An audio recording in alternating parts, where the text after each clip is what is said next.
लोग जो रोजी रोजगार में जुड़े हुए हैं उनको तंग करने का काम जिला प्रशासन के माध्यम से हो रहा है। तो जिला प्रशासन के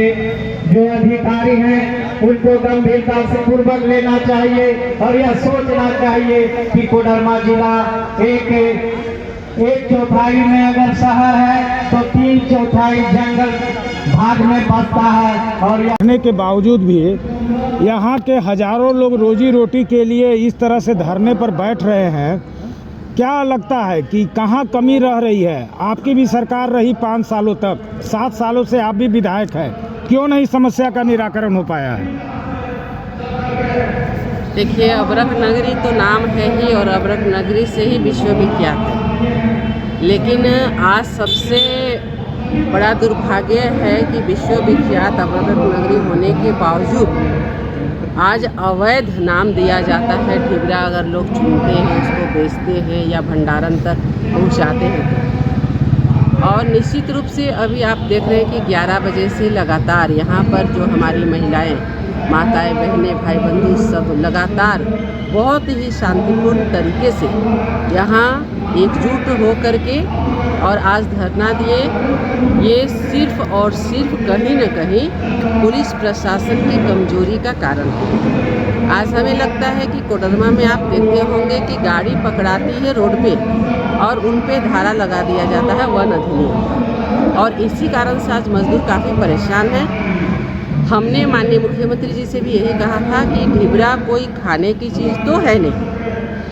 जब मजदूर चुनता है तो उसको बेचने के लिए बाज़ार में ही जाएगा,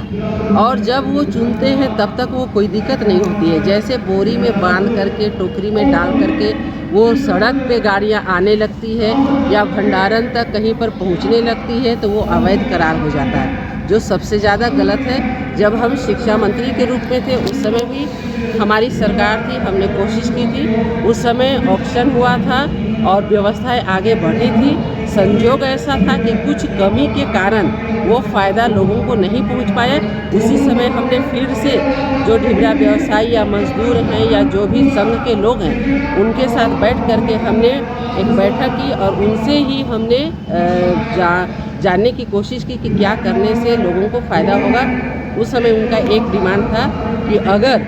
इसे भंडारण के लिए कोऑपरेटिव बना करके या पंचायत स्तर पे दे दिया जाए तो हमें लगता है कि काफ़ी सुविधा होने वाली है, और इसके लिए पहल भी किया गया है। लेकिन तब तक आचार संहिता आ गया, फिर हमारी सरकार इस बार नहीं बन पाई। परंतु हम मंत्री थे तब भी, विधायक हैं तब भी, जिला परिषद में थे तब भी, हमेशा, क्योंकि हमारे कोडरमा में किसी प्रकार का कोई उद्योग धंधा नहीं है, यहाँ पर कोई फैक्ट्री या ये सब नहीं है, तो यहाँ पर हज़ारों मजदूर नहीं बल्कि लाखों मजदूर ढिबरा पे आश्रित है, चुन करके अपना पेट पालते हैं। इसलिए हमने फ़ोन में माननीय मुख्यमंत्री जी से भी बात की है। जब स्क्रैप संघ के द्वारा इसमें क्या प्रशासन से आप की है, क्या आपने बात रखी? देखिए, ढिबरा स्क्रैप मजदूर संघ के द्वारा इस विशाल धरना प्रदर्शन के बाद हम लोगों ने जिला प्रशासन में उपायुक्त महोदय से बात किया, और जो वार्ता हुई है उसमें उपायुक्त महोदय ने यह स्पष्ट रूप से कहा है कि चूँकि पॉलिसी मैटर है तो ये सरकार के ऊपर निर्भर करती है, लेकिन जहाँ तक यहाँ के लोगों के रोज़ी रोटी और मजदूर की परेशानी की बात है तो हम लोगों ने संघ के साथ मिलकर के अनुरोध किया है कि जिला प्रशासन इसमें थोड़ा सा लिबरल हो, ताकि हमारे मजदूर के रोज़ी रोटी पर प्रश्न चिन्ह ना लगे, उन्हें किसी प्रकार का कोई दिक्कत ना हो। इस पर उपायुक्त महोदय ने आश्वस्त किया है कि हम लोग किसी भी प्रकार से मजदूरों को तंग दबा नहीं किया जाएगा,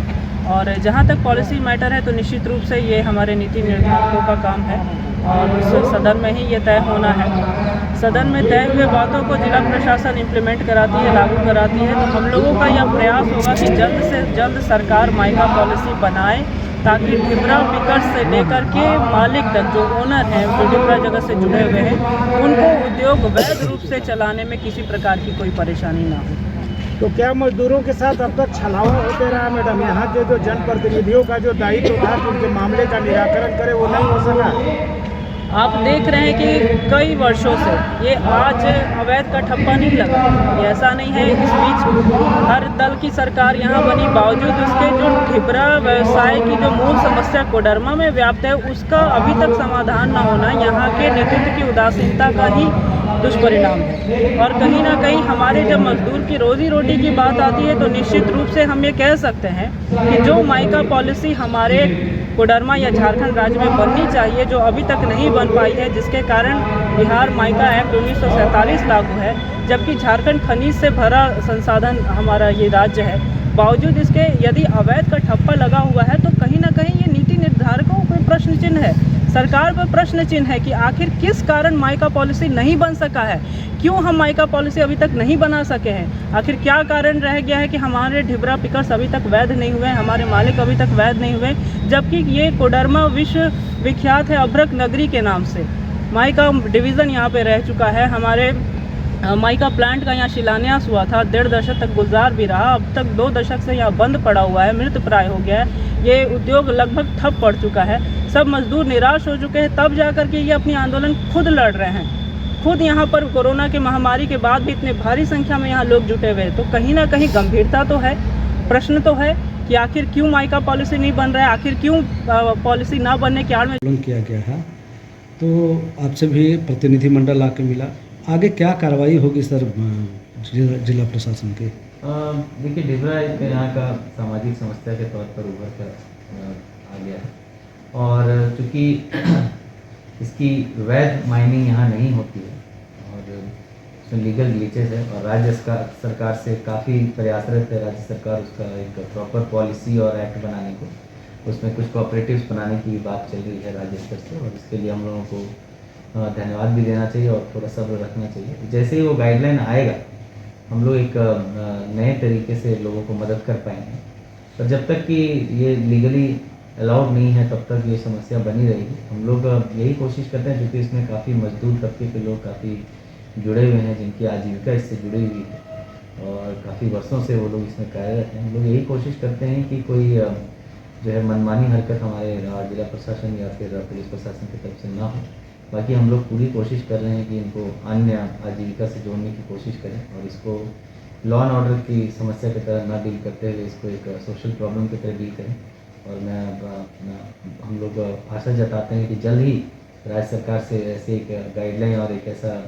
पॉलिसी डिसीजन होगा जिससे हम लोग लीगल तौर पर इनकी एक परमानेंट मदद कर सकें।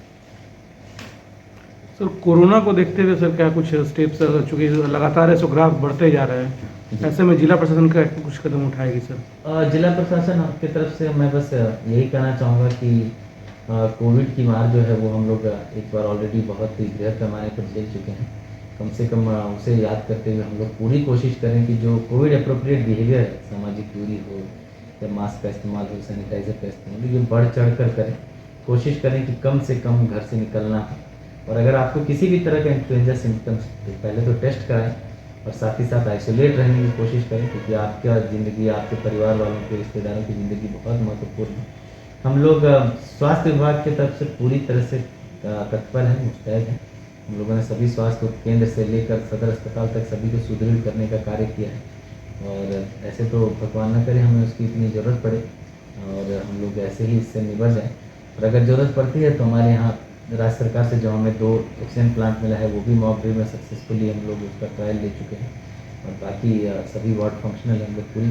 तरह से तैयार हैं। तो मैं यही एक आप सभी के माध्यम से, प्रेस मीडिया के सभी बंधुओं के माध्यम से मैं यही अपील करना चाहता हूँ आमजनों से कि आप लोग कम से कम घर से बाहर निकलें, सामाजिक दूरी का पालन करें, एक जगह भीड़ में इकट्ठा ना हो,